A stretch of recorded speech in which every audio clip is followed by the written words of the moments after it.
right, thanks everyone for joining the Future Proofed podcast. I am joined here with Darren Clark from Clark Computer Services. They're based in Maryland, and we're just going to talk about IT and computer services a little bit. So, Darren, thanks for joining me. Thank you for asking me to be part of this podcast. Yeah. Why don't you just introduce yourself, tell a little bit about Clark Computer Services, and we'll kind of go from there. Hi, my name is Darren Clark. I'm the CEO and owner of Clark Computer Services. We were founded in 2003. At that time, it really was a side hustle of mine that I turned into a full-time gig so that I could concentrate on my family. I became a single father, and I really needed to be there for my kids. And the vision at that point in time was to get back into supporting big business, which is where I came from. But in doing so, I fell in love with my client base. And so fast forward now, we have about 12 customers that we provide a wide range of technology services to. Half of my business is a true MSP, where we provide, everything from help desk support to managing our clients' infrastructure and cybersecurity. And the other half of the business, we install systems like access control, security cameras, audio, video, and low voltage cabling. So very excited to be here and part of your podcast. Yeah, absolutely. Talking about all that stuff, what you do, obviously you have a wide range of service. Like what drives you in the morning? What gets you up? Like what is, what's your favorite stuff to do? Is it client acquisition or client, retention? In the end, what I'm really attracted to in this business is helping people. So inside, at work and in my personal life, I'm one of those people that I just like helping people. You ask me for a favor, I just tend to automatically say yes and start helping. So my big reward in this business is because we're working for small and medium-sized businesses, and we have a large impact on them. And it's just a rewarding feeling putting that Superman cape on, flying in and helping our customers out of a sticky problem. Maybe they want a new system, or they have some kind of issue that's chronic in their environment, and going in there, concentrating on that, really helping them out. It just drives it. And I'm surrounded by 40 employees that really have the same outlook on life. Very first question we ask when we interview is, do you like helping people? And if you answer yes to that, then you get to move on to the next stage. And if you just kind of stumble through that, you're just not the right fit for our business. That's good. Yeah, I like that. What is I see, what is your bigger kind of clients that you focus with? Are you financial, manufacturing? Kind of where is that kind of aligned? We've got multiple, verticals that, are real attractive to us. It's, the construction industry. When I first started this business, I seemed to gather a lot of construction trade clients. So we've got a nice listing of construction clients, whether they're steel fabricators, general contractor, home builders that we, provide services to. But we also have, medical clients that we've got a nice stable of medical clients, financial firms. On the building technology side, it varies. We've got hospitals that we support, county governments, local government, state. We also do colleges and general contractors, supporting them when they're doing buildings and installing the technology for that, construction project. Okay. Everything obviously like a big talk, a big focus. One of my kind of, it's a love, but it's also like I'm, scared of it a little bit, is kind of like the AI and everything that's coming into this, into our reality. Right. What are you guys using that to, help your business? Are you also aware of like the dangers, or kind of what's your viewpoint on it? So I liken it to the, when I came into the IT industry. I came in when people were switching over from mainframes and supercomputers to the PC server environment. Yeah. And I noticed at that point in time that, the people that embraced that technology, they were able to ride that wave up, and they were really able to, do a positive impact on their business. Anybody that didn't embrace that technology, they were running to catch up. And I liken the AI technology the same thing. Whether you like it or not, it's here. We go and talk to our customers, or we talk to their employees, whether they're senior management wants to or not, they're already embracing AI technology, and they're using it in their day-to-day life. So, our first piece of advice to anybody that owns a business or senior management is to put AI policies in place. Just like you have computer usage policy, you need to give direction to your employees how you want them to use AI, what you feel is acceptable and what's not acceptable, so that you not only protect your data, but also protect yourself from liability with any kind of legal action that might be come against you if you don't use AI technology safely.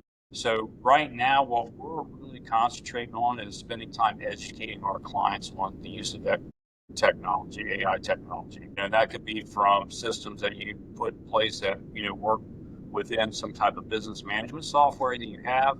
Or if you're just having employees using ChatGPT, it's really important for you to train your employees for them to understand what's acceptable and what's not acceptable when they're using AI. If a business wants to let their employees adopt AI into their daily workflow, like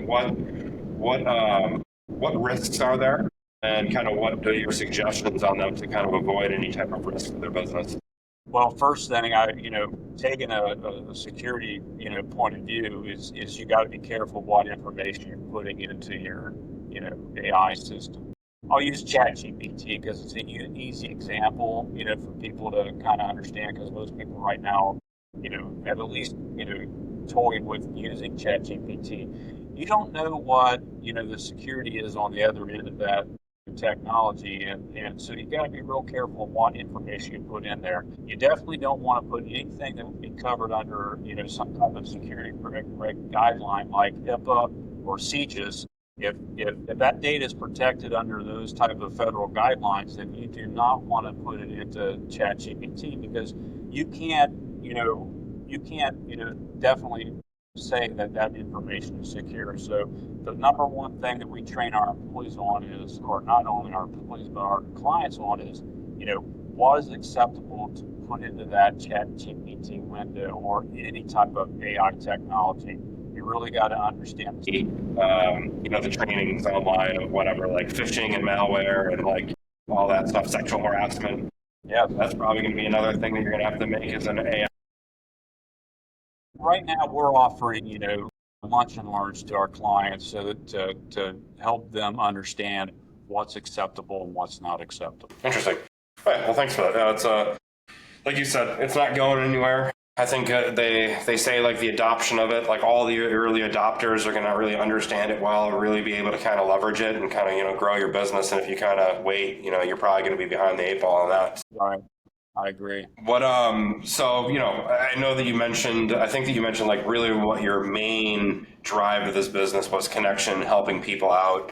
For our sake and kind of conversational, what's the best example of like a recent client that you had, or an interaction, or like a job that you guys did that really kind of set yourselves apart from maybe the computer service or IT company down the road? Like what sets your guys' self apart in your day-to-day operations? I go way back to when I started the business, is that, I came out of big business, and, I had, a real clear understanding on how to support end users. And when I was going around, I was a door-to-door person. I walked door to door, talking to anyone that would talk to me about, providing IT help. And, one of the biggest things that I, came away with was that the competitors were not responsive. They weren't answering the phone call. They weren't replying to emails, and they weren't showing up on time and helping a client when they needed it the most.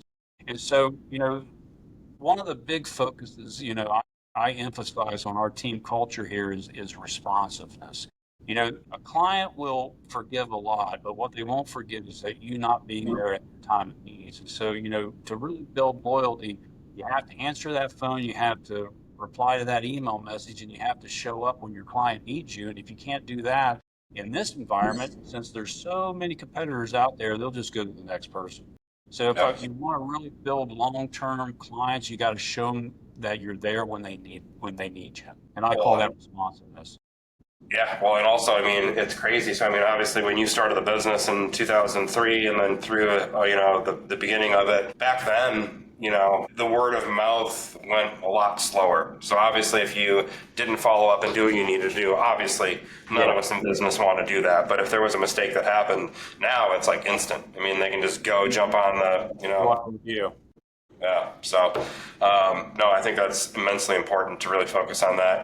The other thing that But, a flip side of what you just said, when you're responsive, when you show that your client that you're there for them, that really gets them to fill out reviews on you. And you Right. typically 5-star reviews. And if you're really trying to have a huge impact on your business, you want to gather as many 5-star reviews that you can on Google, because that really, when customers see that you have a long list of 5-star reviews, then what that does is that forces them to pick up the phone and call you. Well, yeah, and I think you got like 500 and some plus. So you guys are good. I looked that up, and that's funny because I mean I'm not even in Maryland looking for your services. I just wanted to jump on a podcast with you, and that was one of the first things I did was opened up Google and looked at my Google business. So, well, how are you? So right now, are you guys in any type of like growth? Are you guys, happy kind of where you're at, or if you are or not, kind of how do you guys find your clients? How are you doing your kind of,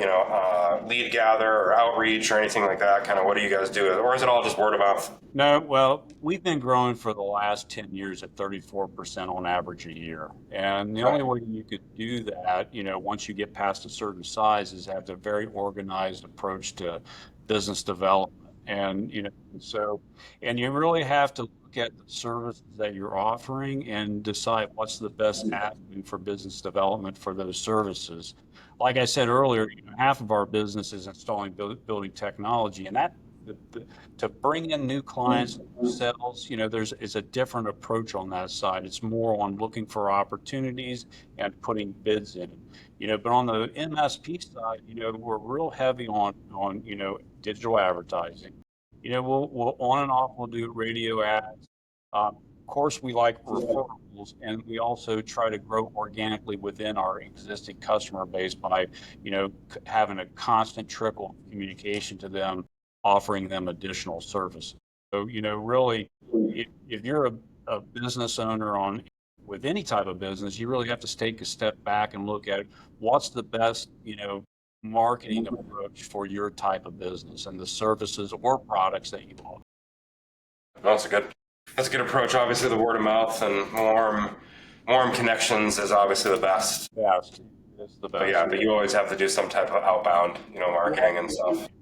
When you're at, 200,000, 300,000 in revenue, word of mouth will get you a long ways. But once you start to Yeah. hit 500,000, $1 million in revenue, you really have to take on more of an organized approach, or you're not going to be able to continue that growth. And you may not even be able to sustain the amount of revenue you have. And as you go up and you add more, revenue, you get to the 5 million mark or the 10 million mark, you really have to have a very structured, organized business development approach that you follow religiously, and you do it, on a constant basis, or you won't keep that pipeline fed. Well, I appreciate. So how can people get in touch with you? I mean, what's the best way to find you? You're on LinkedIn, Facebook, your website. Just call out, kind of say everything off, and Right. So our phone number is 301 or 301-456-6931. Our website's www.clarkcomputerservices.com. And you can get us on LinkedIn, Facebook, Instagram, all the different social media platforms like everybody else we